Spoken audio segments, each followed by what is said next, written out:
विचार की जो धाराएं हमारे चित्त पर दौड़ती हैं, कभी उनके मात्र निरीक्षक हो जाएं। जैसे कोई नदी के किनारे बैठा हो और नदी की भागती हुई धार को देखे, सिर्फ किनारे बैठा हो और देखे। या जैसे कोई जंगल में बैठा हो, पक्षियों की उड़ती हुई कतार को देखे, सिर्फ बैठा हो और देखे। या कोई वर्षा के आकाश को देखे और बादलों की दौड़ती हुई भागती पंक्तियों को देखे। वैसे ही अपने मन के आकाश में विचार के दौड़ते हुए मेघों को, विचार के उड़ते हुए पक्षियों को, विचार की बहती हुई नदी को चुपचाप तट पर खड़े होकर देखना है। जैसे हम किनारे पर बैठे हैं और विचार को देख रहे हैं। विचार को उन्मुक्त छोड़ दें, विचार को बहने दें और भागने दें और दौड़ने दें, और आप चुप बैठ के देखें। आप कुछ भी ना करें, कोई छेड़छाड़ ना करें, कोई रुकाव ना डालें, कोई दमन ना करें। कोई विचार आता हो तो रोके ना आता हो तो लाने की चेष्टा ना करें। आप मात्र निरीक्षक हों। उस मात्र निरीक्षण में दिखाई पड़ता है, अनुभव होता है, विचार अलग हैं और मैं अलग हूं। क्योंकि बोध होता है कि जो विचारों को देख रहा है वो विचारों से पृथक होगा, अलग होगा, भिन्न होगा। और जब ये बोध होता है तो अद्भुत शांति घनी होने लगती है, क्योंकि तब कोई चिंता आपकी नहीं है। आप चिंताओं के बीच में हो सकते हैं, चिंता आपकी नहीं है। आप समस्याओं के बीच में हो सकते हैं, समस्या आपकी नहीं है। आप विचारों से घिरे हो सकते हैं, विचार आप नहीं है। और अगर ये ख्याल आ जाए कि मैं विचार नहीं हूं, तो विचारों के प्राण टूटने शुरू हो जाते हैं, विचार निर्जीव होने लगते हैं। विचारों की शक्ति इसमें है कि हम ये समझें कि वो हमारे हैं। जब आप किसी से विवाद करने पर उतर जाते हैं तो आप कहते हैं मेरा विचार। कोई विचार आपका नहीं है, सब विचार अन्य हैं और भिन्न हैं, आपसे अलग हैं। उनका निरीक्षण, एक कहानी कहूं समझ में आए। बुद्ध के पास ऐसा हुआ था, एक राजकुमार दीक्षित हुआ था। पहले दिन ही वो भिक्षा मांगने गया था।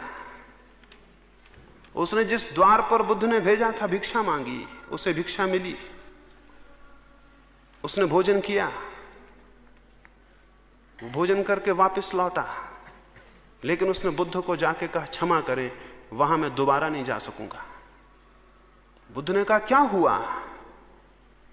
उसने कहा कि यह हुआ कि जब मैं गया, 2 मील का फासला था, रास्ते में मुझे वो भोजन स्मरण आए जो मुझे प्रीतिकर हैं, और जब मैं उस द्वार पर गया तो उस श्राविका ने वे ही भोजन बनाए थे। मैं हैरान हुआ, मैंने सोचा संयोग है। लेकिन फिर यह हुआ कि जब मैं भोजन करने बैठा तो मेरे मन में यह ख्याल आया कि रोज अपने घर था, भोजन के बाद 2 क्षण विश्राम करता था, आज कौन विश्राम करने को कहेगा। और जब मैं ये सोचता था तभी उस श्राविका ने कहा, भंते अगर भोजन के बाद 2 क्षण रुकेंगे और विश्राम करेंगे तो अनुग्रह होगा, तो कृपा होगी, तो मेरा घर पवित्र होगा। तो मैं हैरान हुआ था, फिर भी मैंने सोचा कि संयोग होगा कि मेरे मन में ख्याल आया और उसने भी कह दिया। फिर मैं लेटा और विश्राम करने को था कि मेरे मन में यह ख्याल उठा कि आज न अपनी कोई सैया है न कोई साया है, आज दूसरे का छप्पर और दूसरे की दरी पर, दूसरे की चटाई पर लेटा हूं। और तभी उस श्राविका ने पीछे से कहा, भिक्षु न सैया आपकी है न मेरी है, और न साया आपका है न मेरा है। और तब मैं घबरा गया। अब संयोग बार बार होने मुश्किल थे। मैंने उस श्राविका को कहा, क्या मेरे विचार तुम तक पहुंच जाते हैं? क्या मेरे भीतर चलने वाली विचारधाराएं तुम्हें परिचित हो जाती हैं? उस श्राविका ने कहा, ध्यान को निरंतर करते करते अपने विचार शून्य हो गए हैं और अब दूसरों के विचार भी दिखाई पड़ते हैं। तब मैं घबरा गया और मैं भागा हुआ आया हूं और मैं क्षमा चाहता हूं, कल मैं वहां नहीं जा सकूंगा। बुद्ध ने कहा क्यों? उसने कहा कि इसलिए कि कैसे कहूं, क्षमा कर दें और ना कहें वहां जाने को। लेकिन बुद्ध ने आग्रह किया और उस भिक्षु को बताना पड़ा। उस भिक्षु ने कहा, उस सुंदर युवती को देखकर मेरे मन में विकार भी उठे थे, वे भी पढ़ लिए गए होंगे, मैं किस मुंह से वहां जाऊं? कैसे मैं उस द्वार पर खड़ा होऊंगा? अब दोबारा मैं नहीं जा सकता हूं। बुद्ध ने कहा वहीं जाना होगा, ये तुम्हारी साधना का हिस्सा है। इस भांति तुम्हें विचारों के प्रति जागरण पैदा होगा और विचारों के तुम निरीक्षक बन सकोगे। मजबूरी थी, उसे दूसरे दिन फिर जाना पड़ा। लेकिन दूसरे दिन वही आदमी नहीं जा रहा था। पहले दिन वो सोया हुआ गया था रास्ते पर, पता भी ना था कि मन में कौन से विचार चल रहे थे। दूसरे दिन वो सजग गया, क्योंकि अब डर था। वो होश पूर्वक गया और जब उसके द्वार पर गया तो क्षण भर ठहर गया। सीढ़ियां चढ़ने के पहले अपने को उसने सचेत कर लिया। उसने भीतर आंख गड़ा ली। बुद्ध ने कहा था भीतर देखना और कुछ मत करना। इतना ही स्मरण रहे कि अनदेखा कोई विचार ना हो, अनदेखा कोई विचार ना हो, बिना देखे हुए कोई विचार निकल ना जाए। इतना ही स्मरण रखना बस। वो सीढ़ियां चढ़ा अपने भीतर देखता हुआ। उसे अपनी सांस भी दिखाई पड़ने लगी, उसे अपने हाथ पैर का हलन चलन भी दिखाई पड़ने लगा। उसने भोजन किया, एक कौर भी उठाया तो उसे दिखाई पड़ा जैसे कोई और भोजन कर रहा था और वो देखता था। जब आप दर्शक बनेंगे अपने ही, तो आपके भीतर दो तत्व हो जाएंगे, एक जो क्रियमान है और एक जो केवल साक्षी है।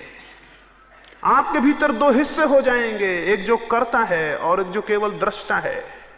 उस घड़ी उसने भोजन किया, लेकिन भोजन कोई और कर रहा था और देख कोई और रहा था। और हमारा मुल्क कहता है और सारे दुनिया के जिन लोगों ने जाना है वे कहते हैं कि जो देख रहा है वो आप हैं और जो कर रहा है वो आप नहीं है।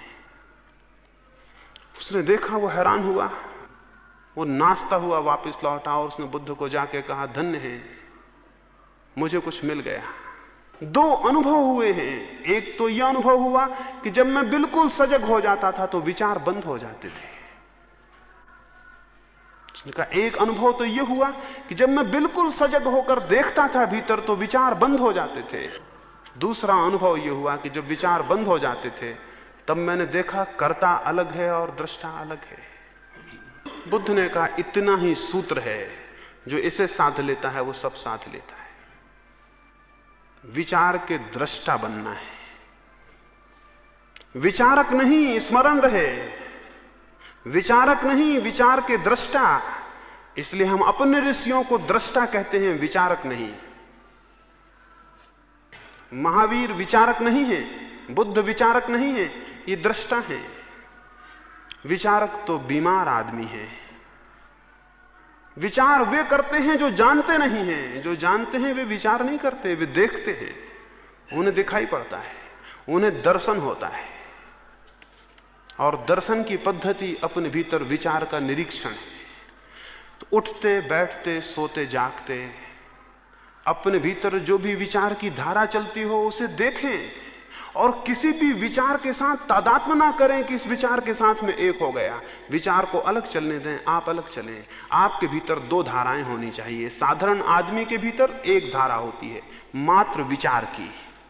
साधक के भीतर दो धाराएं होती हैं, विचार की और दर्शन की। साधक के भीतर दो पैरेलल, दो समानांतर धाराएं होती हैं, विचार की और दर्शन की।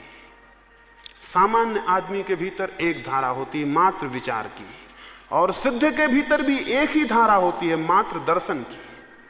इसे समझ लें, साधारण आदमी के भीतर एक धारा होती है विचार की, दर्शन सोया हुआ होता है।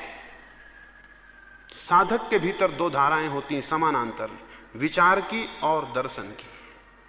सिद्ध के भीतर भी एक ही धारा रह जाती है दर्शन की, विचार मृत हो जाता है। तो हमें विचार से दर्शन तक पहुंचना है तो हमें विचार और दर्शन की समानांतर साधना करनी होगी।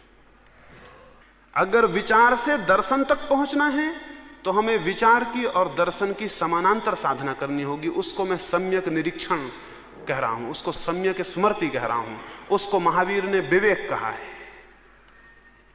विचार और विवेक, जो विचार को भी देखता है वो विवेक है। विचारक मिल जाने तो बहुत आसान है, जिनका विवेक जागृत हो वैसे लोग बहुत कठिन हैं।